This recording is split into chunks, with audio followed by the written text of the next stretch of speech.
사도행전 첫 번째 시간입니다. 사도행전 1장 1절에서 11절까지 말씀 같이 저희들 보겠습니다. 데오빌로여, 내가 먼저 쓴 글에는 무릇 예수께서 행하시며 가르치시기를 하심부터 그가 택하신 사도들에게 성령으로 명하시고 승천하신 날까지의 일을 기록하였노라. 그가 고난받으신 후에 또한 그들에게 확실한 많은 증거로 친히 살아계심을 나타내사 40일 동안 그들에게 보이시며 하나님 나라의 일을 말씀하시니라. 사도와 함께 모이사 그들에게 분부하여 이르시되 예루살렘을 떠나지 말고 내게서 들은 바 아버지께서 약속하신 것을 기다리라.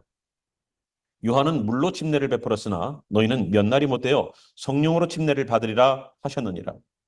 그들이 모였을 때에 예수께 여쭈어 이르되 주께서 이스라엘 나라를 회복하심이 이때이니까 하니 이르시되 때와 시기는 아버지께서 자기의 권한에 두셨으니 너희가 알 바 아니요 오직 성령이 너희에게 임하시면 너희가 권능을 받고 예루살렘과 온 유대와 사마리아와 땅끝까지 이르러 내 증인이 되리라 하시니라.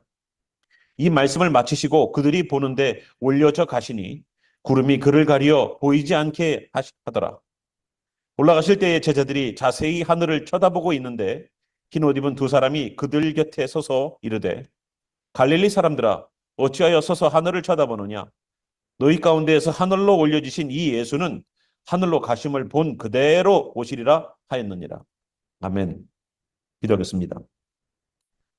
주께서 오늘도 우리에게 허락하신 새로운 말씀의 시작되는 날입니다. 오늘도 성령으로 역사해 주셔서 이 사도행전이 성령의 행전의 역사가 나타나는 귀한 삶의 현장, 신앙의 현장 될 수 있도록 교회의 삶과 가정의 삶과 직장의 삶들이 주님의 성령으로 충만하게 역사해 주시옵소서. 교회에서만 신앙인 말고 가정에서도 직장에서도 신앙인의 모습으로 살 수 있도록 하나님이 어디에서나 보신다는 것을 기억하면서 성령의 역사 이어갈 수 있도록 우리를 변화시켜 주시옵소서. 그 사모함 가지고 이 말씀을 대하길 소망하며 살아계신 우리 구주 예수의 이름으로 기도하였습니다. 아멘. 예. 저희가 몇 개월 동안 에스라, 느헤미야를 지나면서 구약에 있었던 성전을 세웠고 성벽을 세웠던 그런 시간들을 우리가 좀 가졌습니다. 그리고 지금 계속 금요일 날에는 예수님께서 십자가 지시기 전의 시간, 그리고 십자가 상에서 하셨던 말씀들, 그리고 다시 부활하셔서 40일 동안에 있었던 사역들을 지금 같이 말씀을 나누고 있습니다. 그래서 지금은 저희가 성전도 세우고 성벽도 세웠는데 이제는 성령과 함께 교회를 세워야 되는 시간입니다. 그래서 저희가 사도행전을 같이 나가고 있습니다. 첫 번째 시간으로서 저희들이 같이 나가는데요. 이 사도행전은 누가 썼을까요? 답을 벌써 얘기했네요. 아유, 참. 누가가 썼어요. 누가 썼나요? 누가 썼어요. 예. 그래서 말장난처럼 보이지만 누가가 썼습니다. 누가는 복음을 증거하는 현장에 항상 두루마리 2개를 들고 다녔을 거예요. 두루마리 2개를 들고 다니면서 하나는 누가복음, 첫 번째 1절에 나온 것처럼 데오빌로요, 내가 먼저 쓴 글에는 이라고 말한 것처럼 먼저 쓴 글이 하나인 누가복음을 들고 또 하나의 책인 사도행전을 들고 다녔을 겁니다.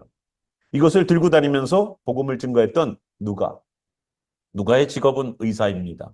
그리고 누가는 여기에 나와 있는 많은 성경의 저자들이 유대인임에도 불구하고 이 사람은 이방인이에요. 누가는 이방인이에요. 예. 그래서 누가가 쓴 책인데 첫 번째부터 이 성경을 쓴 사람의 대상이 나옵니다. 누구냐면 데오빌로라는 사람이에요. 이 데오빌로라는 것은 뜻이 뭐냐면 하나님을 사랑하는 자, 하나님의 친구, 이런 뜻이 있습니다. 이 데오빌로는 2가지 단어가 합성되어 있는 단어예요. 데오스와 필레오. 그래서 데오스는 뭡니까? 신이란 뜻이고요. 필레오는 우정 그리고 사랑을 뜻해요. 그래서 필로스, 러브에도 필로스가 있죠. 그럼 필로스는 뭐예요? 친구 간의 우정을 뜻해요. 그리고 여러분 아시는 도시 이름이 뭐예요? 필라델피아. 필라와 아델포스가 합성어예요. 그래서 형제인 아델포스와 그리고 필라가 합쳐져서 형제를 사랑하는 도시가 바로 필라델피아예요. 그래서 이렇게 데오빌로라고 이렇게 되어 있는 이 사람. 그래서 이 사람이 정말로 데오빌로라는 사람이냐 아니면 하나님을 사랑하는 모든 그리스도인들을 대상으로 썼느냐는 아직도 의견이 분분해요. 이거는 누가에게 직접 물어봐야 될지도 몰라요. 어쨌거나 대상은 데오빌로예요. 그 데오빌로에게 책을 쓰면서 약 30년간의 이야기를 사도행전에다가 다 놓는 겁니다. 이 이야기가 뭐 1, 2년 안에 있었던 얘기가 아니에요. 30년간의 이야기들이 녹여져 있다는 것을 여러분 잊지 마시기 바랍니다. 그래서 먼저 쓴 글과 지금 쓴 글에 두 가지의 책이 있다는 것을 얘기하는데요. 첫 번째 1절을 보니까 첫 번째 책에는 누가복음에는 뭐가 써져 있습니까? 무릇 예수께서 행하시며 가르치시는 것이 시작을 거기다 써놨어요. 누가복음에는. 그래서 누가복음에는 여러분 처음에 뭐로 시작합니까? 마태복음과 같이 그러한 이야기들이 족보에 관한 이야기들이 거론되기도 해요. 그래서 이 누가는 첫 번째 누가복음에는 예수님께서 하셨던 것에 포커스 맞춰서 이야기를 하는 것을 저희들이 보게 됩니다. 그리고 2절 보니까 그가 택하신 사도들에게 성령으로 말씀하시고 승천하신 날까지의 일을 기록하였노라. 그래서 예수님께서 부활하셔서 승천하시는 데까지 이야기를 첫 번째 책에다가는 써놨다는 거예요. 그런데 예수님이 뭐로 말씀하셨냐? 성령으로 명하셨다는 것을 여러분 얘기해 주고 있습니다. 성령으로 말씀하셨다. 그리고 3절 보니까 그가 고난받으신 후에 또한 그들에게 확실한 많은 증거로 친히 살아계심을 나타내서 40일 동안 그들에게 보이시며 하나님 나라의 일을 말씀하셨다는 시간들도 적어놨다는 거예요. 그래서 저희가 금요일 날 나가고 있는 예수님의 부활 후 40일을 저희들 보면서 예수님 40일 동안 여기 있는 것처럼 하나님의 일을 말씀하셨다라고 말을 하는데 실질적으로 40일 동안 물론 예수님이 메시지, 스페셜한 메시지도 보내셨습니다. 마태복음 28장 제일 끝에도 마찬가지고 뭐 마가복음도 마찬가지고 예수님이 승천하시기 바로 전에 사도행전에는 안 나와 있는 이야기들을 하신 장면들이 거기에는 나와요. 그래서 예수님이 메시지만 전하신 것이 아니라 하나님의 나라의 일들, 그래서 아버지와 아들과 성령의 이름으로 침례를 주고 내가 너희에게 가르친 모든 것을 지키게 하는 그것이 우리들에게 대사명으로 주신 것도 있지만 예수님이 그 40일 동안 하나님의 일들만 하신 것이 아니라 하나님의 사람들도 만나면서 하나님의 사람들을 사람들답게 양육하고 세우는 것을 여러분 보실 수 있을 겁니다. 그래서 저희가 다루는 예수님의 40일 기간 가운데에 사람이 빠지고서 이야기가 되는 장면들이 거의 없어요. 그래서 사람들이 나와 있고 사람들 간에 하나님께서 한 명 한 명을 세우시는 것을 여러분 보실 수 있을 겁니다.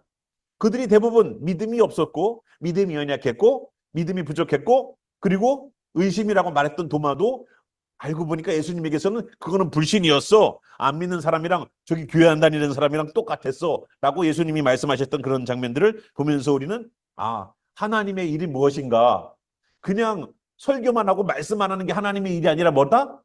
사람을 세우는 게 하나님의 일이었구나 라는 것을 우리는 단편적으로도 이해할 수 있습니다. 그러니까 사람을 세우는 것이 뭐다? 하나님의 일이다. 그것도 사람을 건강하게 세우는 것도 하나님의 일이고요. 이 사람이 신앙이 건강하게 만들어지는 것도 하나님의 일이에요. 그거를 위해서 누가복음에다가 써놨다는 겁니다. 자, 그런데 4절을 넘어오면은 사도와 함께 모이셨습니다. 이제 마지막 분부를 하시는 거예요. 예루살렘을 떠나지 말라는 겁니다. 예수님께서 마지막 분부하신 내용, 예루살렘을 떠나지 말고 내게서 들은 바 아버지께서 약속하신 것을 기다리는 겁니다. 첫 번째가 뭐라고요? 예루살렘을 떠나지 말라. 두 번째가 뭐다? 하나님께서 약속하신 것을 기다리라는 거예요. 우리에게 우리에게 떠나지 말라. 우리에게 요구하시는 것은요, 동작이에요. 항상 하나님은, 예수님은 뭐라고 그래요? 우리에게 그냥 말씀은 열심히 들어, 은혜만 되면 되는 거야.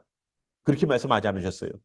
말씀은 계속 들려져서 뭐를 양육시키냐면 믿음을 성장시켜요. 그래서 믿음은 들음에서 난다. 그래서 말씀을 계속 듣고 말씀을 계속 읽어야지 믿음이 성장해요. 성경을 안 읽고 말씀을 안 듣는 사람이 신앙 성장하는 사람은 없어요. 아기가 저기 잘하는 것처럼 보세요. 아기가 태어나만 놓으면 아기가 자기가 막 잘하던가요? 아니죠. 아이고, 조금 지나면 이제 엄마가 알 거예요. 이 울음은 배가 고파서 하는 울음이야. 이 울음은 기저귀 갈아달라고 하는 울음이야. 이 울음은 졸려서 하는 울음이야. 다 구분이 가능해요. 울음 하나로 표현하지만. 그죠? 거기까지 갔어요, 지금? 아, 갔어요, 벌써? 야, 몇 개월 안 됐는데. 아, 대단해요. 예.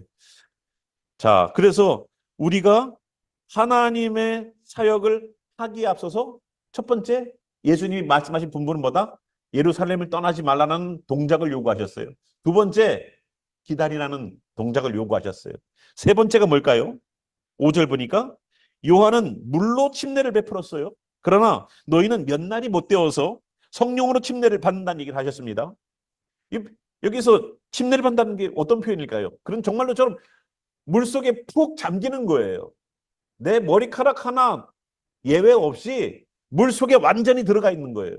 잠수하는 것처럼 들어가 있는 거예요. 그러니까 성령에 의해서 조금, 근데 요즘 보니까 성령의 세례를 받으시는 분들이 많은 것 같아. 여기 예배 시간에는 뜨거운데 여기 교회문 딱 나가면 증발되는 물처럼 없어져 버려요. 그런데 정말로 성령의 침례는 어떨까요? 완전히 젖은 거예요. 내가 그 물속에서 호흡을 하려고 해보세요. 호흡을 해보세요. 그럼 뭐가 들어와요? 물이 들어와요. 그죠? 그래서 물속에서는 우리는 호흡을 할 수 없어요. 그런 것처럼 성령 안에서 우리가 산다는 것은 내가 그 성령 안에서 호흡을 해도 내 안에 들어오는 것은 성령이 될 정도로 가득 내 안에 잠기게 되는 것을 말하고 있습니다. 그러니까 성령으로 잠겨버리는 거예요. 내 생각도, 내 가치관도, 내 꿈도, 내 이상도, 내 물질도, 내가 가지고 있는 모든 것들이 다 초점이 어디로 맞춰져요? 아, 성령 안에서 맞춰지게 돼 있어요. 성령 안에서. 예수님을 믿고 나면은 정말로 예수님을 믿으면 뭐가 바뀝니까? 가치관이 바뀌어버려요. 가치관. 우리는 그런 고백을 자주 들어요. 지난주 수요일 날도 저는 들었어요. 예전에는 내 꿈과 내 의지와 내 생각이 기준이었었어요. 근데 주님을 만나고 나니까 어떻게 돼요? 주님의 말씀이 기준돼 버리고 주님의 생각이 기준돼 버리고 주님의 마음이 기준돼 버리더라고요. 바뀌더라는 거예요. 그리고 그게 성령 안에서 침례를 받아서 잠기게 되는 겁니다. 자, 이제 6절로 넘어갈게요. 그들이 모였을 때에 예수님께서 여쭤봅니다. 예수님께 제자들이 여쭤봐요. 마지막 질문이에요. 주께서 이스라엘 나라를 회복하심이 이때니까. 이제 예수님 가시면 이스라엘을 회복시켜 주실 때가 바로 이때입니까? 이제 하나님께서 완전히 이 땅에 오셔서 심판하시고 끝내시는 일들이 이제 이루어집니까? 라는 제자들은 질문을 해요. 항상 제자들 마음 가운데에는 예수님을 뭐로 생각하고 있어요, 그러면? 예수님 오셔서 뭔가 개혁을 일으켜 주셔야 되지 않아? 지난번에 십자가 붙잡혀 가셨을 때 제자들이 왜 다 도망갔어요? 예수님 죽게 됐으니까. 예수님 죽게 됐으니까. 끝났다고 생각했어요. 끝났다고. 근데 예수님 다시 살아나셨어요. 그러니까 또 해볼 욕심이 생기는 거예요. 또 해볼 욕심. 참, 사람들이요. 똑같아. 예수님이 돌아가실 때건, 살아계실 때건, 다시 살아나셨을지라도 꿈은 똑같아. 예수님을 믿기 전에도 그 기도, 예수님 믿은 다음에도 그 기도야. 그전에도 돈 많이 벌기를 원하고, 예수님 믿고 난 다음에도 이제는 더 좋아졌어. 예수님 이름으로 돈 벌게 해주세요. 바뀌어버렸어. 똑같은 기도 제목이. 이 사람들을 보면서 제가 그래. 야, 똑같다. 근데 예수님 그거를 영적으로 받으세요. 참, 때와 시기는 아버지께서 자기의 권한에 두셨으니.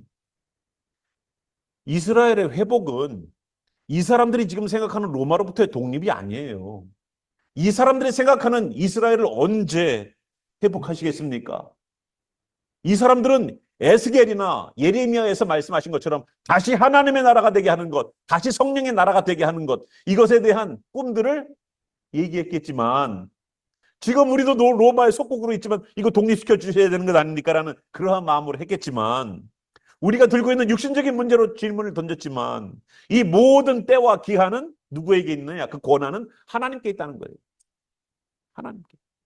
너희들은 그거 알 바 아니라는 것을 얘기를 하는 예수님이 하십니다. 너희가 알 바 아니라는 거예요. 지금 다시 주님께서 오시는 이스라엘을 회복시키는 그 일들은 뭐랑 연결되어 있냐면 이스라엘의 회복은 예수님께서 오실 때랑 밀접하게 연관이 되어 있다는 것을 우리는 알고 있어요. 우리는 알아요. 그리고 성경을 통해서 그리고 계시록을 통해서 잘 알고 있어요. 그래서 이스라엘의 회복이 예수님께서 오실 때를 얘기해 주고 있구나. 그래서 이스라엘이 지금 회복되기 위해서 진통을 앓고 있어요, 지금. 아시죠? 하마스와 전쟁하고 있고 헤즈볼라랑 전쟁하고 있고 이번에 뽑힌 이란 대통령이 어떤 분이에요? 이번 이란 대통령 새로 뽑히셨잖아요. 그죠? 예. 그분이 핵무기 제조에 아주 그냥 주역의 역할을 했던 분이었다는 것을 여러분 아셔야 돼요. 그러니까 이스라엘에 대하여서 이번에 그 미사일을 보냈지 않습니까? 이란이 처음으로 미사일을 보내봤잖아요. 거기까지 투발 수단이 될까? 날아갈 수 있을까? 테스트 해본 거죠. 근데 거기에서 이제 점점 디벨롭 시킬 겁니다. 그래서 정말로 이스라엘은 전 세계에서 지금 하마스가 전쟁을 일으켜가지고 다 인질들을 죽이는 잔인한 일을 했을지라도 욕을 먹는 건 누가 먹어요? 이스라엘이 먹어요. 그럴지라도. 그래서 이스라엘은 어떻게든 뭐를 해도 욕 먹어요. 이제 계속 욕 먹어요. 언제까지? 주님 오시는 그날까지. 그래서 그 이스라엘의 회복은 마지막 때랑 연관이 깊다는 것을 아시기 바라요. 그래서 그 때와 시기는 하나님이 정한 하나님의 권한이라는 거예요.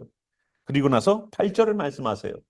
그런데 우리 성경에 빠져있는 단어가 여기 하나 있어요. 8절로 넘어갈 때 빠져있는 단어가 뭘까요? 그러나예요. 알라라는 그러나라는 헬러가 빠져 있어요. 이런 것들은 집어넣어야 되지 않을까요? 저같이 전문가가 아닌 저도 아는데. 그래서 앞에 이스라엘의 회복에 관한 이야기에 대해서는 때와 시기는 하나님의 권한이야. 권한은 하나님께 있지만 마지막 때의 권한, 이스라엘의 회복의 권한은 하나님께 있지만 그런데 너희들에게 허락된 것이 있어요. 그것이 뭐냐? 권능이에요. 권능. 권한은 없어요. 권한은 없어요. 제가 이렇게 저렇게 할 권한은 없어요. 그러나 권능은 있어요. 이것이 분명히 차이가 있습니다. 그래서 그 권한은 없지만 때와 시기가 언제인지 알지 못해서 이 지지부진한 싸움들을 계속해 나가는 영적인 전쟁 가운데 있는 계속된 전투가 벌어지겠지만 그 상황과 현장들을 이겨나갈 힘은 주신다는 거예요. 이해되세요? 때와 시기는 우리가 몰라요. 언제 주님 오실지 몰라요, 우리는.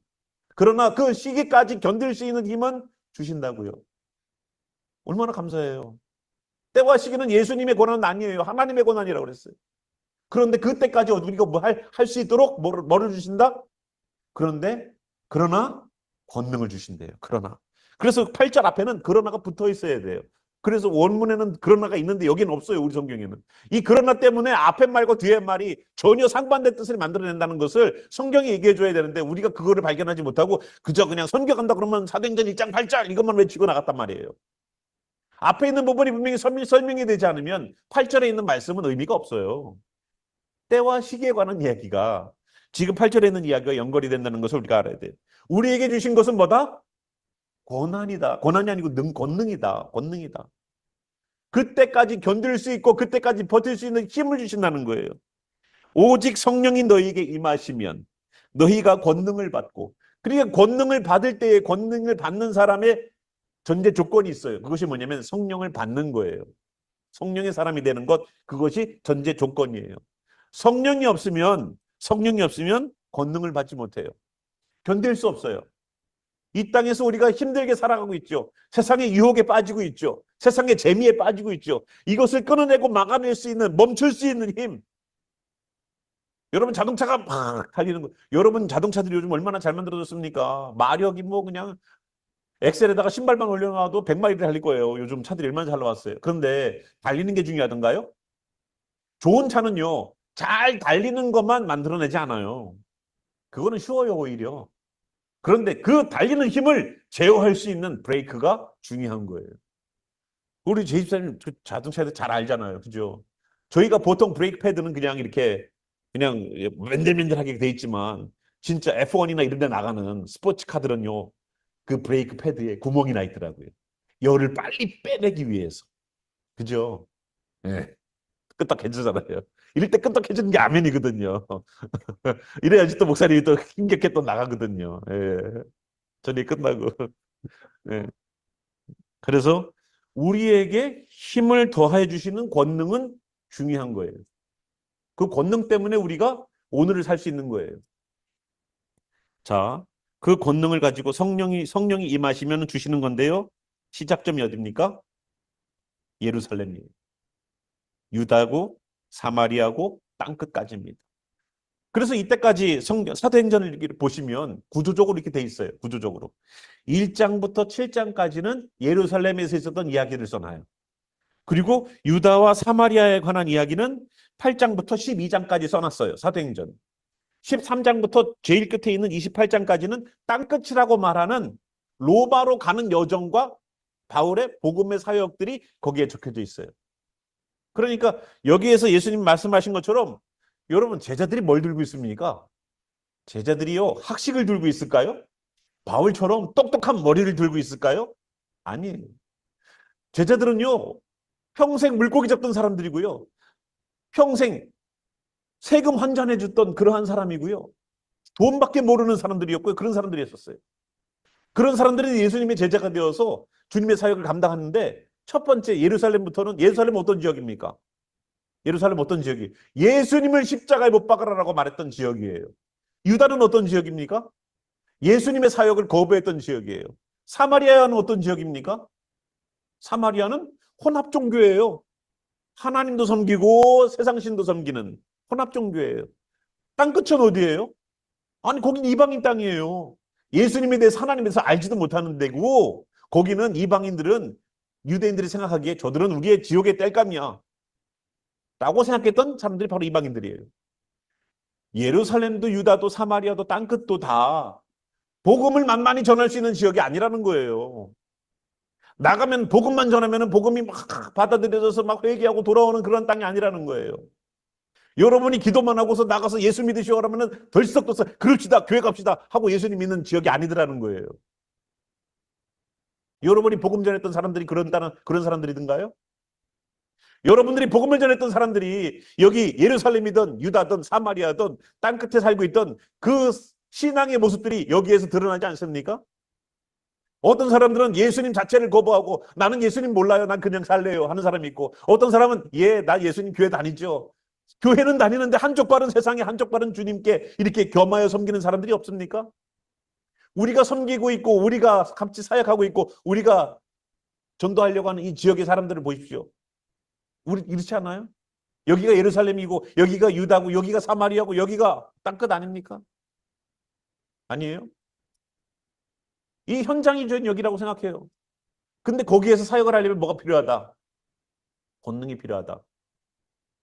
근데 권능이 어떻게 받는다? 성령으로 받는다. 성령은 어떻게 받는다? 그건 누가복음에. 예, 누가복음 24장 넘어가겠습니다. 누가복음 24장 보겠습니다. 누가복음 24장 44절부터 보겠습니다. 또 이르시되 내가 너희와 함께 있을 때에 너희에게 말한 바 곧 모세의 율법과 선지자들의 글과 시편의 나를 가리켜 기록된 모든 것이 이루어져야 하리라 한 말이 이것이라. 그래서 예수님이 오셔서 모세의 율법도 토라입니다. 토라. 모세의 율법은 토라예요. 모세 오경. 선지자의 글, 시편에 말씀하신 그 예수님을 향한 말씀들을 모든 것이 이루어져야 한다는 겁니다. 그래서 예수님이 오셔서 어떻게 했어요? 말씀을 지키러 오셨어요? 말씀을 이루려고 하셨다고 말씀하셨습니다. 그래서 이루시는 거예요. 이에 그들의 마음을 열어 성경을 깨닫게 하시고 그래서 우리의 마음을 열으셔서 성경을 깨닫게 하시죠? 또 이르시되 이같이 그리스도가 고난을 받고 제3일에 죽은 자 가운데서 살아날 것과 또 그의 이름으로 죄사함을 받게 하는 회개가 자 보세요. 여기서부터 성령의 시대를 말해주는 예언을 합니다. 죄사함을 받게 하는 회개가 예루살렘에서 시작하여 모든 족속에게 전파될 것이 기록되었으니 너희는 이 모든 일의 증인이라. 이게 사도행전 1장 8절에 있는 예수님의 이야기와 누가복음에 적어놓은 이야기가 같은 의미예요. 예루살렘과 온 유대와 사마리아와 땅끝까지 이르러 너희가 뭐를 하라고 그랬습니까? 그리스도의 내 증인이 되리라고 말씀하셨지 않습니까? 그죠? 여기 있는 것처럼 마찬가지예요. 누가복음에도 말씀하셨잖아요. 그래서 성령의 권능을 받아서 복음을 증거하는 증인이 되어서 하는 그 사역은 뭐가 중심이 되어야 되냐면요. 성령을 받아야 되는데 성령을 받기 그 전에 뭐가 있어야 되냐. 성령을 받는다는 것은 무슨 의미냐. 누가복음에 자세하게 설명되어 있는 것처럼 죄사함을 받게 하는 회개예요. 죄사함을 받게 하는 회개. 그래서 그리스도인은 성령의 사람이 되어야 되는데 성령의 사람은 그냥 되는 게 아니에요. 뭐를 해야지 성령의 사람이 되냐면 죄 사함을 받는 회개를 경험하셔야 돼요. 성령은 기도 많이 해야지 주는 것이 아니에요. 이 사람들처럼 열흘간 기도 열심히 했으니까 성령을 주셨지. 그럼 여러분 열심히 열흘간 기도해 보세요. 성령을 받을 수 있나? 100일을 기도해도 안 될걸요? 회개하지 않으면. 정말로 내 죄에 대해서 토해내지 않으면 성령을 받을 수가 없어요. 성령님은 우리 가운데 죄를 씻어내고 죄를 가르쳐 주시고 죄를 씻어내게 하기 위한 성령님이시니까.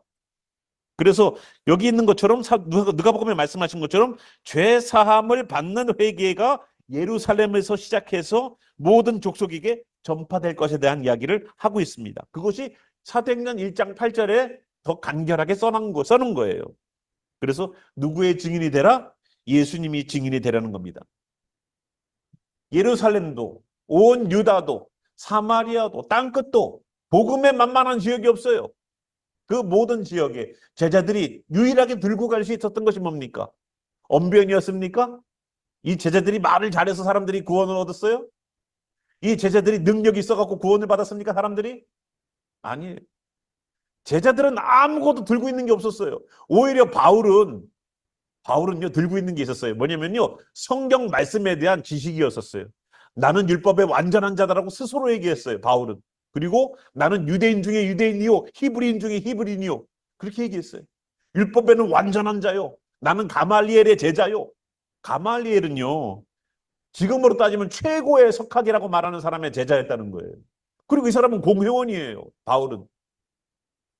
바울같이 뭔가 좀 아는 게 있어야지 복음을 증거하러 다니지 라고 생각할 수도 있죠. 근데 제자들을 보십시오. 바울도 예루살렘 교회가 세워진 다음에 나온 사람이잖아요. 그러면 예루살렘 교회가 세워지고 안디옥 교회가 세워질 때까지는 바울은 없었어요. 그러면 초대교회가 세워지고 예루살렘 교회와 안디옥 교회 같은 교회들이 세워질 그때에 주로 사역했던 사람들이 누구냐면 예수님의 제자들인 사도들이에요. 이 사람들이 뭘 가지고 예수님이 사도행전 1장 8절과 누가복음 뒤에 말씀하신 그 내용들이 땅끝까지 복음을 전하겠다는 말들이 사도행전을 우리가 보고 나니까 어떻습니까? 30년간의 여정으로 하나님께서 정말로 이 사람들이 생각하는 땅끝은 이 사람들이 생각하는 땅끝은 유럽의 끝인 스페인이었었어요. 스페인. 거기가 끝인 줄 알았어요. 땅끝이라고 그러니까 거기까지만 가면 돼. 그래서 사도 바울도 내가 스페인에 가서 계속 복음을 전해야 되는데 라는 생각을 가지고 있었어요. 그래서 어떤 학자들은 그가 로마에 가서 마지막으로 그의 마지막 순교를 당하는 로마가 끝이다라고 말을 하겠지만 어떤 사람들은 그래요. 어떤 학자들은 아니다. 서바나까지 가서 스페인까지 가서 복음을 전하고 로마에 와서 죽었다라고 얘기까지 해요. 그래서 그가 말하는 땅끝, 저 더 이상 갈 수가 없는 바다가 나오는 그 땅끝이 바로 스페인이라고 생각을 해서 여기까지만 복음을 전하면 되겠지 하고 열심히 복음을 전했어요. 나중에 배가 나오니까 어디까지 가요? 지구가 생각보다는 크더라고요. 그러니까 미국 대륙이 있었어. 남미도 있어요. 그 복음을 또 전해야 돼. 끝난 줄 알았는데. 그래서 복음을 계속 전하기 시작했는데 남미 쪽은 어땠습니까? 복음을 전하다가 금이 많네? 금의 눈이 돌아가서 포르투갈하고 스페인하고 땅을 탁 분할해서 반은 이쪽에서 우리가 통치하자라고 합의를 보고서 했잖아요. 그래서 한쪽은 포르투갈어를 쓰고 한쪽은 스페니쉬를 쓰잖아요. 아프리카도 마찬가지예요. 아프리카도 영국하고 프랑스의 그 내전 두 나라가 계속 식민지 전쟁을 할 때 안 되겠다. 여기는 영국, 여기는 프랑스 해가지고 프렌치를 쓰는 나라가 있고 잉글리시를 쓰는 나라들이 있죠. 아프리카도. 어쨌거나 증인이 되는 사역들을 하기 위한 땅끝까지 복음을 증거하는 귀한 일들을 하더라는 겁니다. 그런데 이젠 땅끝이 스페인이고 로마도 아니에요. 어디예요? 땅의 시작점부터 복음을 증거하기 위해서 계속 하다 보니까 지구는 둥그니까 자꾸 걸어 나아가면 어디로 갈까요? 예루살렘으로 또 오는 거예요. 돌고 다시 어디로 가요? 예루살렘으로 와야 돼요. 그래서 우리는 이제는 땅끝이 저기 아프리카 끝이 아니야. 땅끝이 저기 동남아 어디 아니야. 저기 숲속의 원주민 거기가 아니에요. 거기도 땅끝이겠지만 정말로 주님이 찾으시는 땅끝은 어디일까요? 예루살렘이에요. 예루살렘. 시작점이 끝점이 되는 거예요. 시작점이 끝점. 그게 원이에요. 그죠? 그래서 우리의 복음의 사역의 타겟은 이제부터는 어디가 돼야 될까요? 예루살렘으로 가야 돼요. 예루살렘으로 사역을 해야 돼요. 여러분들 그 예루살렘을 위한 유대인들을 위한 기도만 하시는지 말고 성경에 써놓은 것처럼 나의 백성을 위로하라라는 하나님의 말씀 가지고 기도하시잖아요. 그죠? 이스라엘 백성들 위로하고 계세요, 지금? 위로해 주세요? 유대인을 만난 적이 없는데 무슨 위로를 하세요? 예. 그 백성들을 기도해주고 그 백성들을 위하여서 위로해주는 것 우리에게 맡기신 사명이고 거기가 난 끝이에요. 그래서 이스라엘 유대인들이 돌아오게 하는 것, 알리야로 만드는 것이 우리가 해야 되는 일입니다. 그래서 예수님도 우리에게 이제는 예루살렘으로부터 시작된 그 사역이 땅끝까지 증거되어야 됩니다. 그래서 땅끝이 어디냐면 예루살렘이기도 하지만 땅끝이 또 어디냐면요. 복음화되지 않은 지역인 내 마음이에요. 복음화되지 않은 내 마음이 땅끝이에요. 아닙니까? 아직도 복음이 필요하지 않아요? 아직도 주님의 말씀이 필요한 것이 아닙니까? 여기가 여기 마음이 땅끝 아니에요? 그래서 예수님께서 땅끝까지 이르러 예수님의 증인이 되라라고 하는 것처럼 이 심령의 땅, 마지막 땅에서도 주님이 증거하는 역사가 일어나길 바랍니다. 그리고 우리가 8절 끝에 보면은 내 증인이 되라가 아니에요. 이걸 잘 보셔야 돼요. 되라에서 되리라에서 리만 싹 빼버리면 되라가 돼버려요. 이게 얼마나 큰 차이가 되냐면 리를 싹 빼버리면 어떻게 될까요? 되라가 되면 내가 해야 되는 거예요. 내가. 성령의 사람이 되기 위해서 크게 교회가고 기도하고 목 터지게 기도하는 거예요. 근데 그거를요. 원래대로 되리라가 되면 뭐가 될까요? 내가 하는 게 아니에요. 내가 하는 게 아니라 성령이 임하시면 나는 그런 사람이 되는 거예요. 그냥 자동적으로. 자동적으로. 그래서 되리라지 되라가 아니에요. 그러니까 이 말씀이 얼마나 중요한 말씀인데 되라라는 이 말은 결국은 종교로 떨어질 거예요. 종교. 내가 그 종교 성령의 사람이 되기 위한 얼마나 많은 노력을 하겠습니까? 종교. 기도도 열심히 해야 되고 예배도 빠지지 말아야 되고 성경 공부도 열심히 해야 되고 뭐 이거 헌금도 열심히 해야 되고 얼마나 해서 내가 주님께 인정을 받아야 될까요? 되라라니까. 그죠? 근데 되리라는 어때요? 성령의 충만한 바 되기 위해 몸부림만 치면 자동적으로 되는 거라는 겁니다. 그럼 성령은 어떻게 된다고 그랬어요? 성령의 사람은 어떻게 된다고 그랬어요? 예, 죄 사함 받는 회개를 경험해야 돼요. 그 죄 사함 받는 회개. 그래서 이단들 가운데는 그런 게 있어요. 구원파 뭐죠? 뭐 박옥수 씨 그 뭔데? 죄사함 제목이 책 제목이 있는데 죄사함 오래다고 잊어버렸네요. 한 제목이 그거예요. 죄사함 거듭남의 비밀. 아 맞아. 죄사함 거듭남의 비밀. 아, 좋은 건 다 가져갔어요. 우리가 쓰려고 그러면 막 이단처럼 느껴져.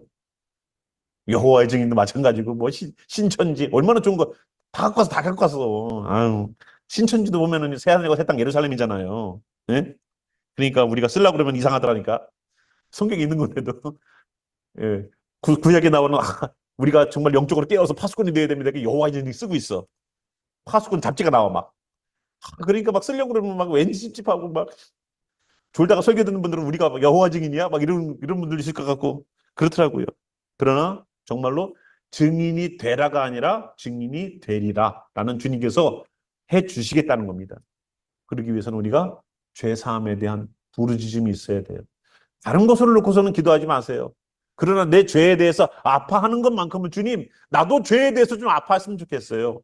이 죄 때문에 예수 그리스도께서 십자가 지신 이 고통스러운 이 고통이 내 심령 가운데 있으면 좋겠어요.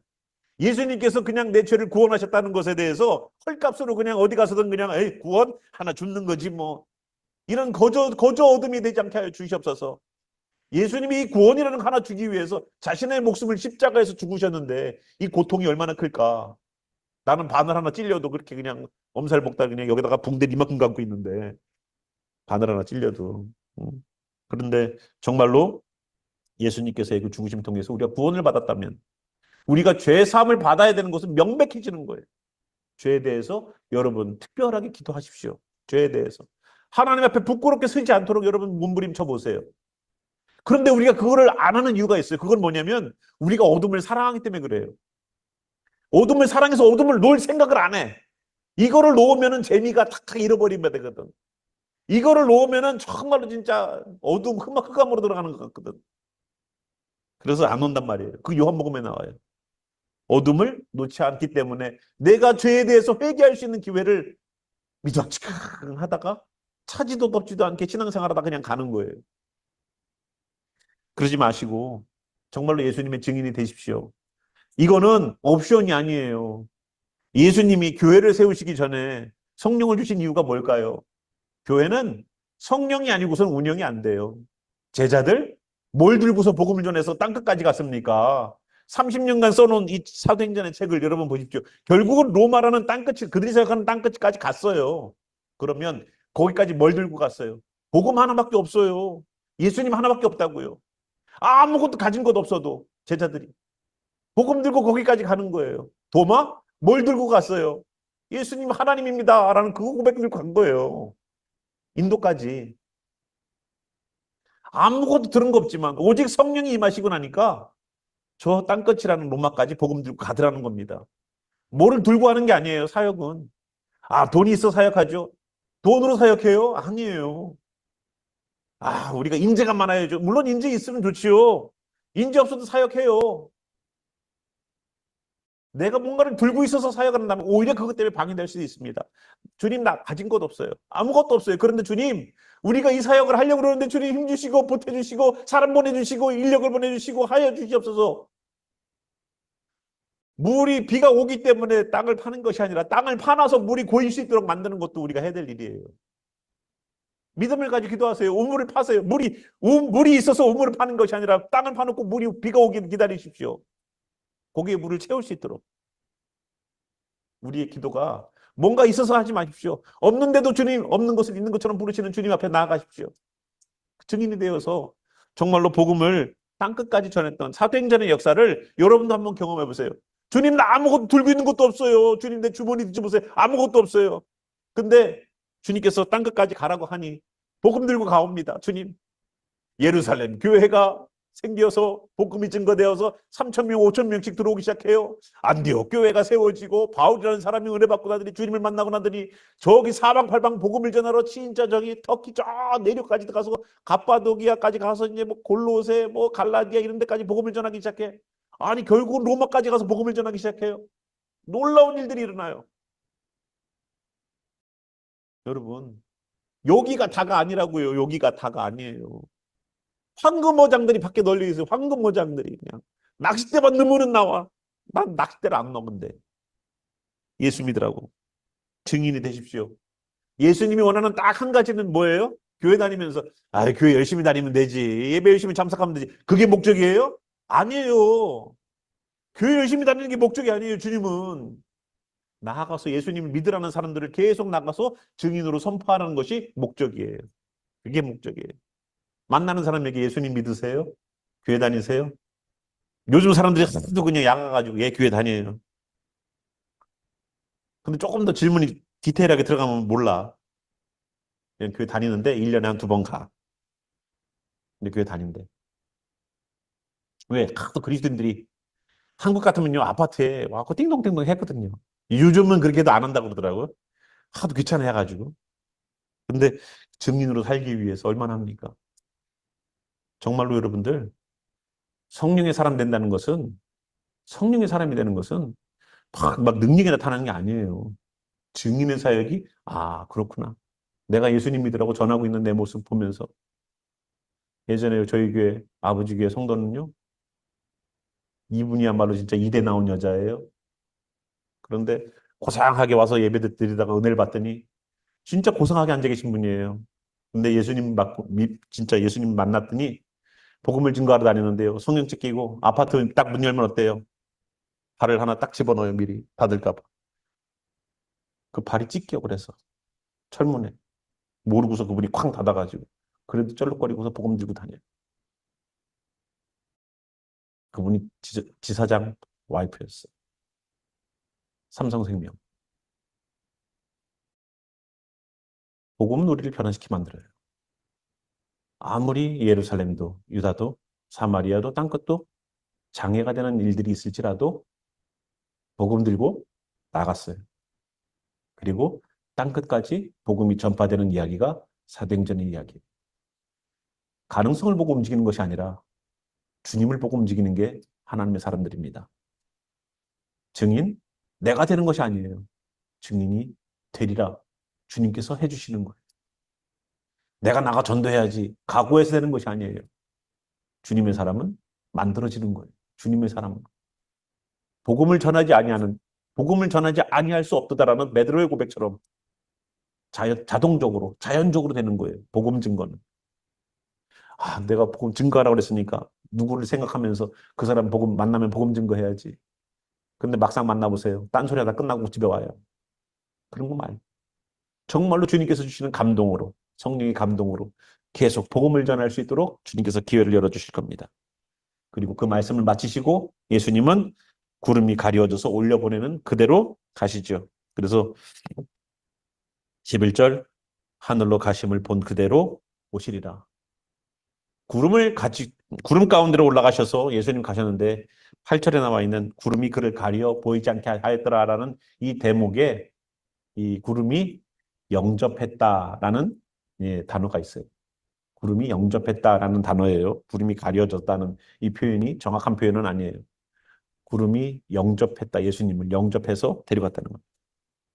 근데 이 이야기가 마태복음에도 나와요. 저희가 마태복음 24장 30절에 예수님께서 마지막 때에 관한 이야기를 하십니다. 그때의 인자의 징조가 하늘에서 보이겠고 그때의 땅의 모든 족속들이 통곡하며 그들이 인자가 구름을 타고 능력과 큰 권능으로 오는 것을 보리라. 마지막 때에 관한 이야기예요. 마태복음 24장 30절에 관한 이야기. 또 26장 그 뒤에 있는 26장 64절에도 주님께서 말씀하셨습니다. 예수께서 이르시되 내가 말하였느니라. 그러나 내가 너희에게 이르노니 이후에 인자가 권능의 우편에 앉는 것과 하늘 구름을 타고 오는 것을 너희가 보리라. 예수님이 구름을 타고 오신다는 얘기는 손오공이라는 얘기가 아니에요.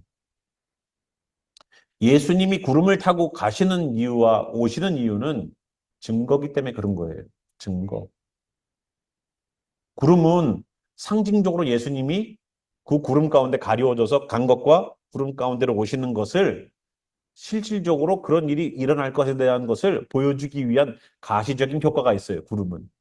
그래서 가시적 증거를 우리에게 주시는 거예요. 예수님이 그냥 오셔도 되고 예수님이 제자들처럼 문을 다 걸어 잠궈도 여기 가운데 서서 오실 수 있는 분이에요. 그럼에도 불구하고 구름을 사용하셨다는 것은 뭘까요? 그 구름대로 오시겠다는 약속을 이루시기 위해서예요. 구름은 우리가 상징적으로 볼 수 있는 거예요. 그래서 여러분, 주님께서는 구름 하나마저도 가심을 그대로 본 그대로 오시기 위해서 사용하셔요. 구름, 여기 사도행전 나왔잖아요. 본 그대로 오시리라. 그래서 이 본 그대로라는 이 표현이 예수님 어디로 오신다? 감람산으로 오신다. 예수님의 임재는 어디로 오셔요? 여기 오실 것 같아요, 여기? 아니에요. 예수님은 예루살렘 감람산에 오셔요. 왜 여기서 승천하셨으니까. 그리고 예수님은 구름 타고 오신 거예요. 오실 거예요. 구름 타고 가셨으니까. 본 그대로 오시리라는 것처럼. 여기 있는 성경에 있는 말씀도 예수님도 구름 타고 오신다고 마태복음에 이미 말씀하셨어요. 그래서 구름 타고 가시는 거예요. 구름 타고 오시려고. 미리 한 두 번 정도 앞에 것을 얘기하시는데 그 전에 이 일들이 선행되어야 된다는 겁니다. 그래서 구름 타고 오실 분이기에 구름 타고 가셨다는 것을 우리가 알 수 있었습니다. 오늘 우리는 여기에서 말씀들을 저희들이 마무리하길 바라요. 사도행전이 시작됐습니다. 여러분들이 사도행전을 대하실 때 여러분 집에서 다음 장인 사도행전 2장을 읽어오시고 성령의 사역의 역사가 내게서도 이루어질 수 있도록 회개하는 것에 대한 여러분이 특별한 기도가 있으시길 바랍니다. 다음 시간에는 성령이 임재하는 시간이에요. 근데 참 아이러니한 거는요. 성령이 임재하는 설교를 하고 성령이 임재하는 이야기를 하는데 성령을 체험할 수 없다는 것이 참 너무나도 안타까운 부분이 있습니다. 너무나도 안타까워요. 진짜 그냥 버섯 목여서 까서 보여줄 수도 없고. 그래서 성령의 역사가 우리 교회에서도 일어나야 되는 것이 저는 정상이라고 봅니다. 여기에 성령을 이야기한다면. 요리학원에서 그림을 가르쳐 놓고 이것은요, 예, 이것은 무슨 음식이에요 하고 다 설명을 해 놓는데 여기에서 음식을 만들어 보세요 하고 재료를 갖다 놓고 음식을 하지 않는다면 무슨 의미가 있습니까? 무슨 의미가 있어요? 오늘은 잡채예요 하고서 당면도 이렇게 탁 하고 했는데 여기에서 아무런 당면 그림만 보고 끝난다면 무슨 의미가 있어요? 면도 한번 터지게 한번 삶는 사람, 덜 삶은 사람도 나오고 하는 막 왁자지껄 하면서 막 그런 음식을 머리도 만들어내서 먹으면서 아, 다음엔 뭐, 뭘 좀 더 넣어야 되겠다. 이런 발전이 있어야지 거기에서 실력이 늘지. 성령에 관한 이야기를 하는데 성령이 경험되지 않는다면 무슨 의미가 있습니까? 요번 주 말고, 요번 주 내내 여러분 이 장을 준비하는 귀한 기도가 있기를 바랍니다. 그래서 정말로 회개하시면서 정말로 여기 이 사람들이 어떻게 준비했는지 여러분 잘 보시면서 자, 누가복음 24장 예수님께서 가셨어요. 51절 보겠습니다. 축복하실 때 그들을 떠나 하늘로 올려지시니 그에게 경배하고 큰 기쁨으로 예루살렘에 돌아가 늘 성전에서 하나님을 찬송하니라. 여러분 마가의 다락방에 들어가서 기도했다고 그랬죠. 그죠? 열흘 동안 마가의 다락방에 들어가서 기도했죠. 근데 그들은 마가의 다락방에만 있지 않았어요. 늘 성전에서도 하나님을 찬양하며 하나님께 영광 돌리고 있었습니다. 예수님께서 그렇게 되심을. 그러니까 성전의 예배가 폐해지면서 본인들은 그냥 다락방에 들어가 있던 게 아니에요. 예배의 시간, 기도의 시간, 하루에 3번 있던 아미따의 기도 시간 가운데 들어가서 그들은 동참했다는 겁니다. 그래서 여러분 신앙이 계속된 그러한 패턴과 스케줄이 있지만 특별히 기도했던 열흘간 전심으로 기도했던 열흘간의 기도와 찬양처럼 여러분 이 시간을 채우셔서 다음 시간에 우리가 함께 이 장을 나갈 때에는 성령에 관한 이야기가 아니라 성령을 경험하는 귀한 우리가 되기를 바랍니다. 예, 함께 올인하셔서 우리 받은 말씀 가지고 함께 나갔으면 좋겠습니다.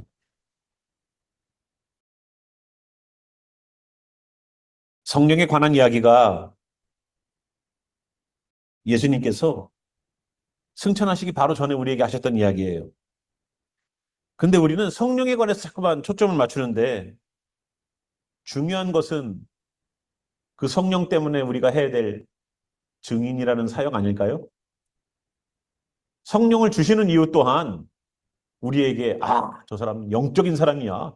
저 사람 성령의 사람이야. 이 칭호를 얻기 위함이 아니라 교회에서 뭔가 내가 능력 있는 능력자처럼 보이는 것이 목적이 아니라 예수님의 증인으로 가는 것이 목적이어서 성령을 우리에게 권능으로 주시는 것을 우리는 말씀을 통해서 볼 수 있었습니다.